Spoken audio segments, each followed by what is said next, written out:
В Якутске эксперты с нескольких регионов страны обсудили пути развития физкультурного движения. На повестке дня как классические направления, в том числе система непрерывного спортивного образования, так и относительно новые для нашего региона практики, например, кёрлинг. В том числе обсудили вопросы организации и проведения 8-х международных спортивных игр «Дети Азии», которые пройдут в 2024 году в Якутске.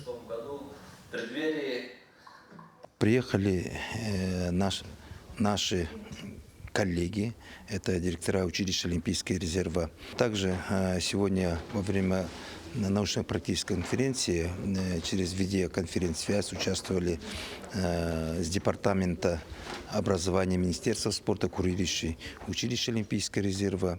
Сегодня мы в докладах услышали в институтах о развитии студенческих спортивных клубов. Сейчас президент нам поставил задачу, чтобы студенческий спорт стал более популярным, массовый спорт, здоровая нация, пропаганда здорового образа жизни.